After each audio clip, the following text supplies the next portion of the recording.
Welcome back. We're still setting up our digital camera. Got a few more things to do, so let's do them. So we're going to talk primarily at first about focus. And strangely enough, we're going to start off first with what we call MAPS, M-A-P-S, manual, aperture priority, program, shutter priority. That's what those letters stand for. And those, of course, are exposure modes.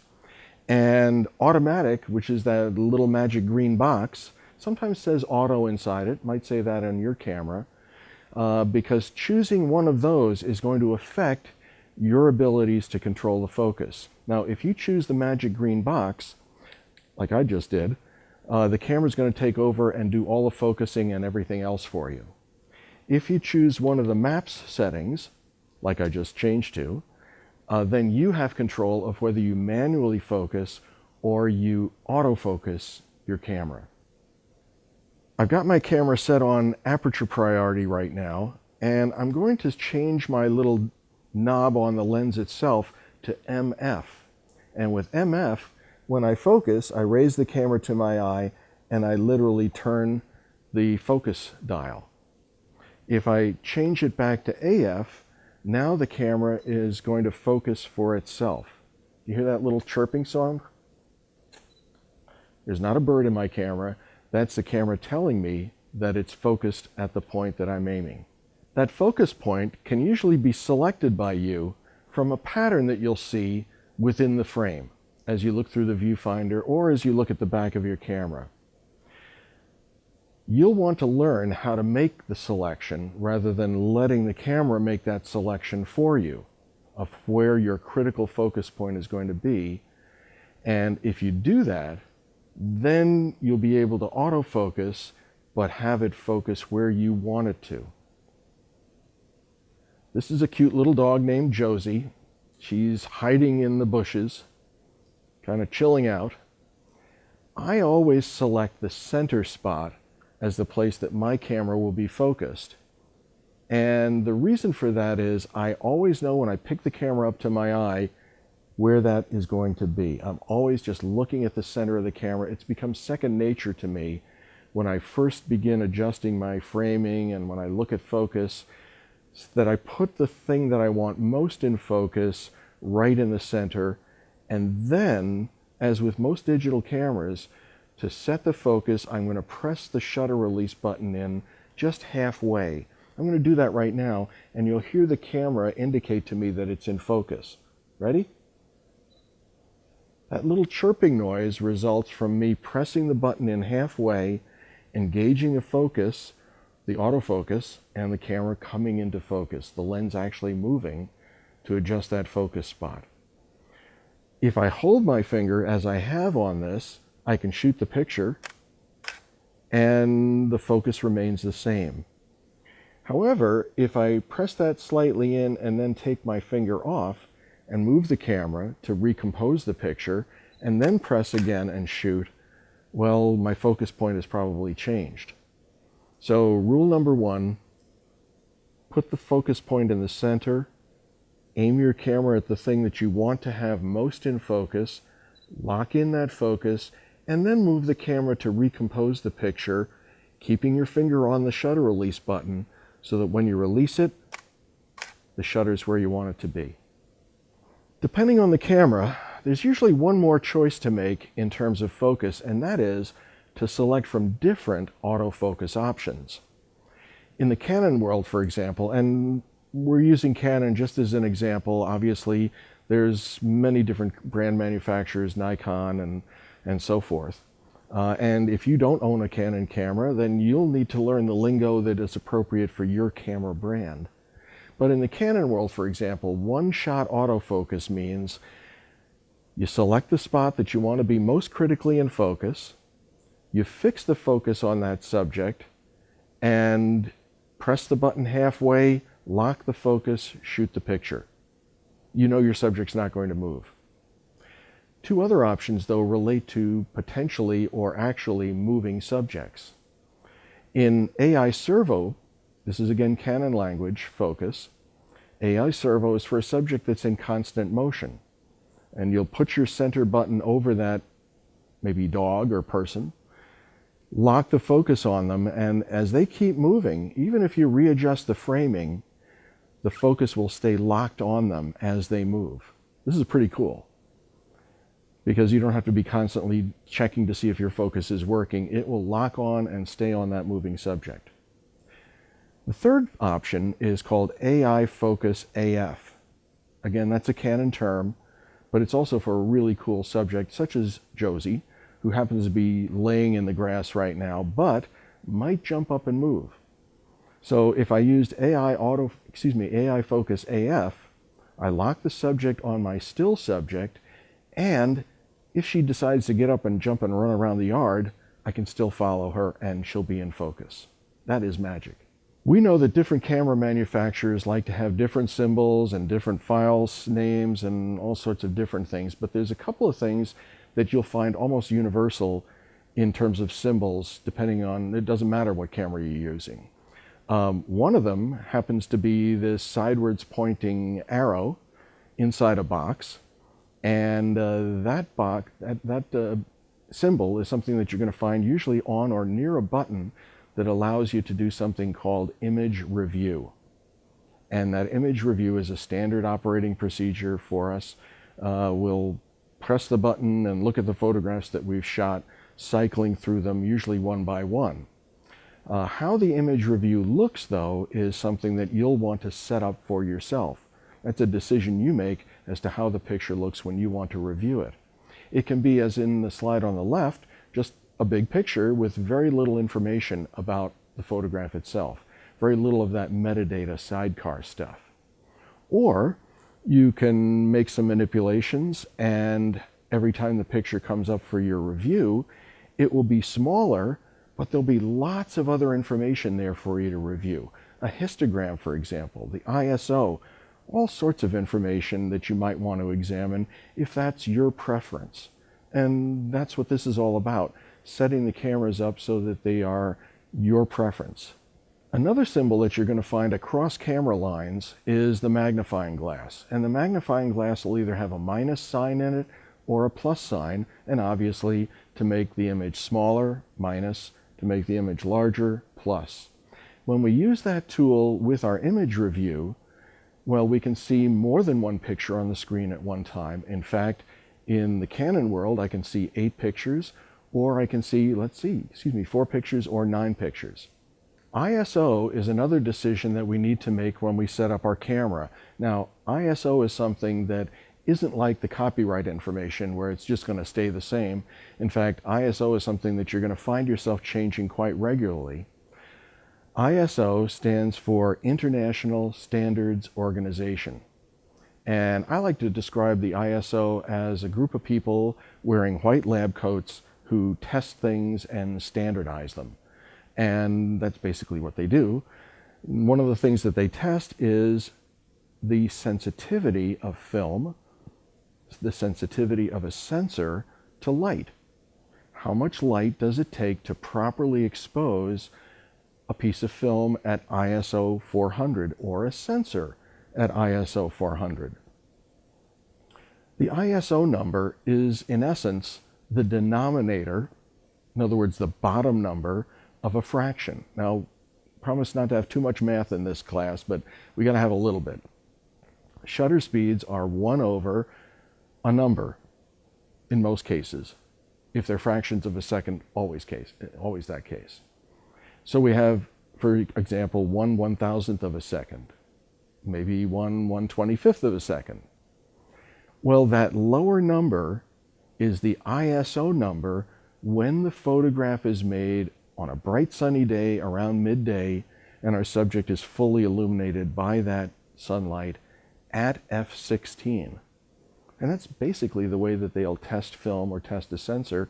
Set up a camera, f/16, find out what shutter speed is the right one for the correct exposure. The denominator becomes the ISO number. The higher the ISO number, the more sensitive that sensor is, or that film is, to light. Under exactly the same lighting conditions, an ISO that's higher is going to require a lot less light to properly expose than an ISO that's lower. And we can see that in this example. ISO 1000, f16 1/1000th of a second. ISO 125, f16, same aperture setting, same hole size, but a much longer shutter speed. We get from this information something we call the sunny day rule.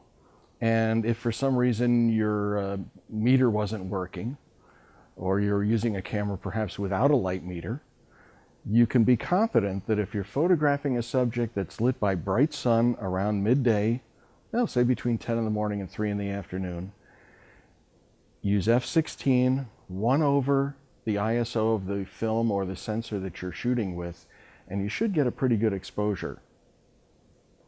Once you've determined the ISO that you're going to set, and again, you'll be changing that regularly as different picture situations arise, different lighting situations, or maybe you want a higher sensitivity sensor because you want to use a faster shutter speed to stop the action of a race car or a racing child. Who knows? But that ISO, once you've got that set, then you can start to use your light meter. Because if you don't have an ISO set, the meter doesn't know what kind of information it should share with you about the reflection of light coming through the lens and how that all gets bundled up into an exposure combination. So once you've got that ISO set, you'll be choosing your light metering options. And on some cameras, there's just one. For example, in a point and shoot camera, there's probably just an averaging meter that will read all the light reflecting from the scene in front of you, average it all together, and recommend or actually set an aperture and shutter speed combination. You'll want to understand what the terms are for your camera that describe the metering system or the metering options. In some cameras, there can be quite a few of them. I'm going to show you 4. In this example, we've got both center weighted and spot metering. And all meters, no matter whether they're center weighted, spot, or partial, or evaluative, or averaging, they're all meant to read reflected light. And an ideal tonal value to read, if you have your choice, is middle gray. It's somewhat like the shirt that I'm wearing here. That middle gray tonal value, and it can be middle purple or middle green, it needs to be a middle tone. That's actually what most meters are calibrated for. They're actually meant to read a middle tonal value.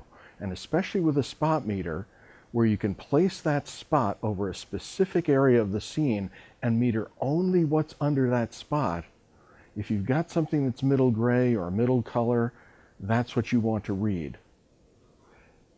If you don't have a spot meter set up, you might have what we call center weighted. And a center weighted meter just simply means it takes maybe about 80% of the information about the scene, about the light reflecting from the scene, from that central area, and maybe 20% or so from the rest of the scene, and averages those together to give you a meter reading combination, or excuse me, an exposure combination of f-stop and shutter speed that balances with that particular aspect.